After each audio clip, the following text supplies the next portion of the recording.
नमस्कार दोस्तों, आप सभी का स्वागत है आज की इस नई कहानी में। उम्मीद करता हूँ आप लोग सभी अच्छे होंगे। आज की कहानी एक म्यूजियम की कहानी है। जैसे कि आपको पता होगा कि म्यूजियम में बहुत पुरानी चीज़ें होती है और कुछ कीमती मूर्तियाँ, ज्वेलरीज भी होती है। तो किसी के मन में तो आया होगा ना कि हम ये चोरी करते हैं। इसी के ऊपर आज की कहानी है। तो शुरू करते आज की कहानी। आप आंखें बंद करो और कहानी सुनो।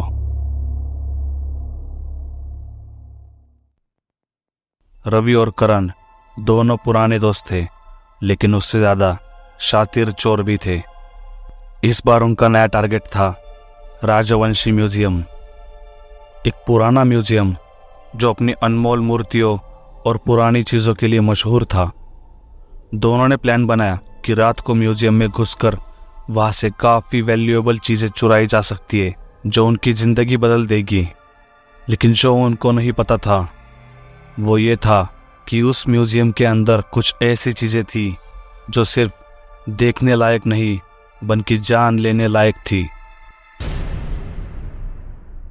रात के 12 बज चुके थे। रवि और करण बिना किसी को पता चले म्यूजियम के पीछे वाले गेट से अंदर घुस गए।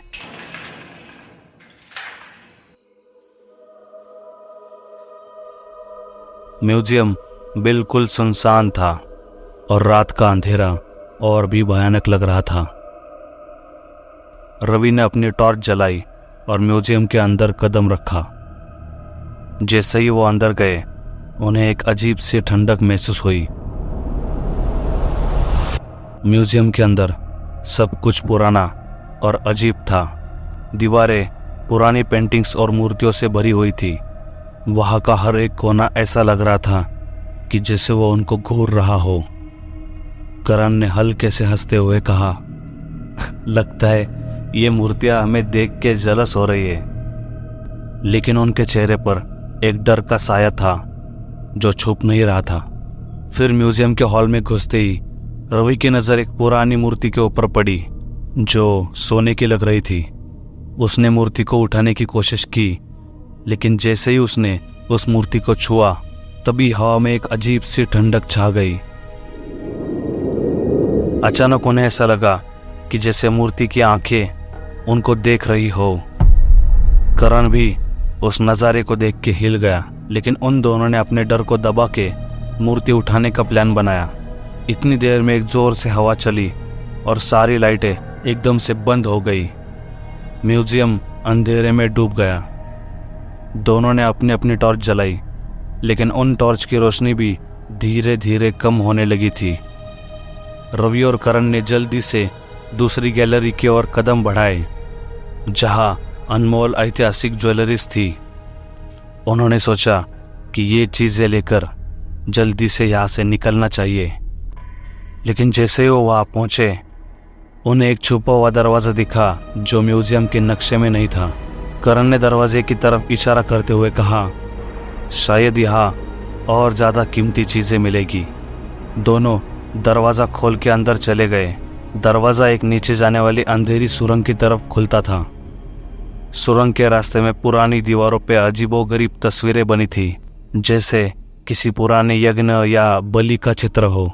रवि को हल्का सा डर महसूस होने लगा, लेकिन करण को लग रहा था कि ये तो जिंदगी बनाने वाली रात है। सुरंग के अंदर पहुंचते ही दोनों ने एक पुरानी और बड़ी मूर्ति देखी। वो मूर्ति किसी देवता की लग रही थी और उसके हाथ में एक चमकती हुई तलवार थी। रवि ने आगे बढ़कर उस तलवार को उठाने की कोशिश की, लेकिन जैसे ही उसने तलवार उठाई हवा और तेज हो गई और एक भयानक आवाज गूंजने लगी।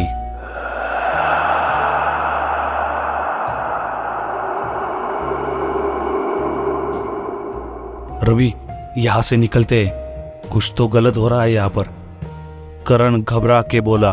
लेकिन रवि ने उसकी बात को इग्नोर कर दिया और तलवार को जोर से पकड़ लिया। तभी अगले ही पल में मूर्ति की आंखें चमकने लगी और सुरंग के अंदर एक जोर से ध्वनि गूंज उठी, जैसे कोई आत्मा जाग गई हो। करण ने डर के मारे भागने की कोशिश की, लेकिन उसके पांव किसी अजीब सी शक्ति ने पकड़ लिए। वो जोर जोर से चिल्लाया, लेकिन कोई उसकी मदद करने वाला नहीं था वहां पर। रवि ने करण को खींचने की कोशिश की, लेकिन उसी पल में करण उस अंधेरे में घुल गया, जिसे किसी ने उसे खींच लिया हो वहां पर। रवि यहां से भाग। करण की ये आखिरी आवाज सुरंग में गूंजती रही। रवि ने तलवार छोड़कर सुरंग से भागने की कोशिश की, लेकिन जैसे वो गैलरी में वापस आया तब उसने देखा कि म्यूजियम के सारे दरवाजे बंद हो चुके थे। रवि ने म्यूजियम के मुख्य हॉल में एक नजर डाली और उसके होश उड़ गए। वो पुरानी मूर्ति जिसे उसने तलवार से छेड़ा था, वो मूर्ति अब अपनी जगह से हिल चुकी थी। उसकी आंखें अब एकदम लाल थी और उसके चेहरे पर एक अजीब सा खौफ था। रवि ने वहां से भागने की कोशिश की, लेकिन हर रास्ता बंद हो चुका था। अचानक उसको अपने पीछे से कदमों की आवाज सुनाई दी। धीरे से उसने पलट के देखा और जो उसने देखा वो देखकर उसकी रूह कांप गई। मूर्तियां जैसे जिंदा हो चुकी थी और वो उसकी तरफ आगे बढ़ रही थी।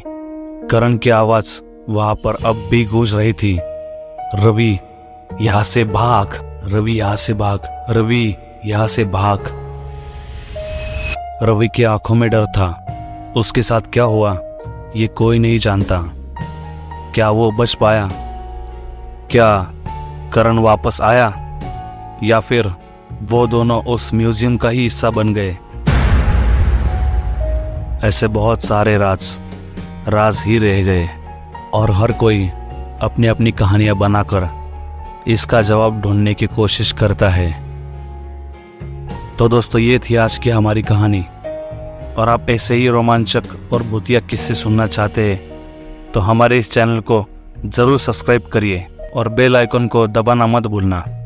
आपके कमेंट पढ़ना, आपकी थ्योरीज जानना हमें बेहद पसंद आता है। साथ ही अगर आपके पास कोई डरावनी या भूतिया कहानी का सुझाव है तो हमें ज़रूर बताओ।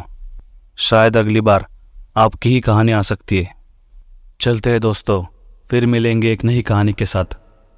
तब तक के लिए सपनों में म्यूजियम से दूर रहे और रात को सावधान रहे।